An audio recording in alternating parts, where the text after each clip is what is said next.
करण्यासाठी कूलिंग सिस्टममध्ये इंजिनचं हाय झालेलं टेम्परेचर नॉर्मल टेम्परेचरमध्ये आणण्याचं काम कूलिंग सिस्टम करत असते. तर जी लुब्रिकेशन सिस्टम आहे, दोन पार्टमध्ये जी काही उष्णता आहे, दोन पार्टमध्ये जी उष्णता कमी करण्याचे काम ही आपली लुब्रिकेशन करत असते. लुब्रिकेशनसाठी लुब्रिकंट आपण जे वापरतो त्यामध्ये बघा सॉलिड, सेमी सॉलिड आणि लिक्विड ठीक आहे. सॉलिड, सेमी सॉलिड आणि लिक्विड. सॉलिडमध्ये तुमचं लुब्रिकेशन काय होतं, ग्रीस सॉलिडमध्ये आहे. लुब्रिकेशन म्हणजे बेरिंगमध्ये यूज करतो बघा आपण, बेरिंग असेल किंवा कुठल्या ह्याच्यामध्ये आपण ग्रीसचा वापर करतो. सेमी सॉलिडमध्ये आता बघा सोप पावडर माहिती आहे ना, सोप पावडर मोठा लावायचं पॉट नवा सोप पावडर टायर असतात त्या टायरमध्ये पांढऱ्या कलरची पावडर असते ते काय असते त्या टायरमध्ये पण ती काय असते त्या ठिकाणी उष्णता निर्माण होणे त्यासाठी ती सोप पावडर यूज करतात. टाकून बघा आतल्या टायरमध्ये ओके. सोप पावडर, मायका याचा. तिसरं म्हणजे लिक्विड. लिक्विड म्हणजे आपण त्यामध्ये यूज करतो म्हणजे ऑइल. लिक्विड म्हणजे ऑइल यूज करतो. मग चेनमध्ये लुब्रिकेशनसाठी असेल ओके. सगळ्यात महत्त्वाचं म्हणजे आता सगळ्या शेतकऱ्यांच्या घरातला माहीत असेल सगळ्यांना, गवत वगैरे आणत जाताना आपण ते विळा दगडावरती घालतो. हा ते काय काय धार आहे, पण त्यामध्ये आपण पाणी काय यूज करतो आपण गरम झालेलं गरम होते त्यामध्ये आपण पाणी यूज करतो. त्याच पद्धतीनं पिस्टन सुद्धा बघा एक पार्ट दुसऱ्या पार्टवरती किंवा कुठलाही पार्ट एक पार्ट दुसऱ्या पार्टवरती फिरत आहे, एकमेकांवर सरकत आहे. त्यामुळं त्या दोन पार्टमध्ये उष्णता निर्माण होत आहे.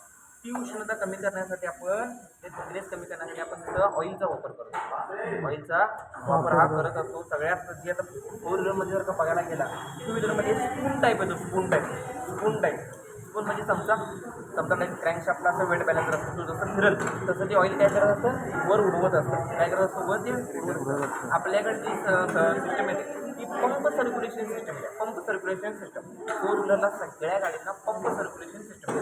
ऑइल पंप या सगळ्यात महत्त्वाचं म्हणजे हे जे पार्ट आहे, हा सगळ्यात महत्त्वाचं म्हणजे इंजिनचा कितवा पार्ट आहे हा कितवा शेवटचा कोणता आहे, याचं नाव काय हा मॅडम येणार आहे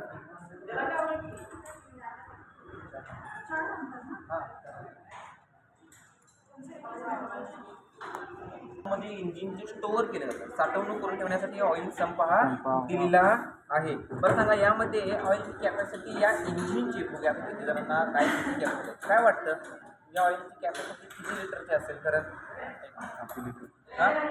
किती लिटरची असणार? किती? 4, 5, 9 झाले, 9 लिटर झाले. किती लिटर या इंजिनमध्ये ऑइल किती स्टोअर केलं जातं? Store 2 litre. 2 लिटर. 2 लिटर. अडीच आणि 3 साडेपाच झालं. 5 रुपये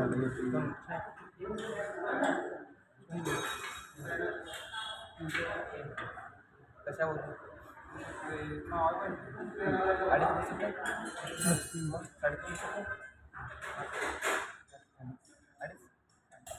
इंजिन असल्यामुळे आपण बघा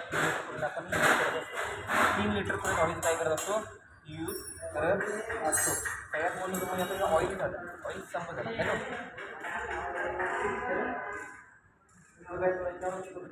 ऑइल स्टोअर. पेट्रोल इंजिनला कोणतं यूज करतो आपण, डिझेल इंजिनला कोणतं यूज करतो ऑइल? हां डिझेल इंजिनला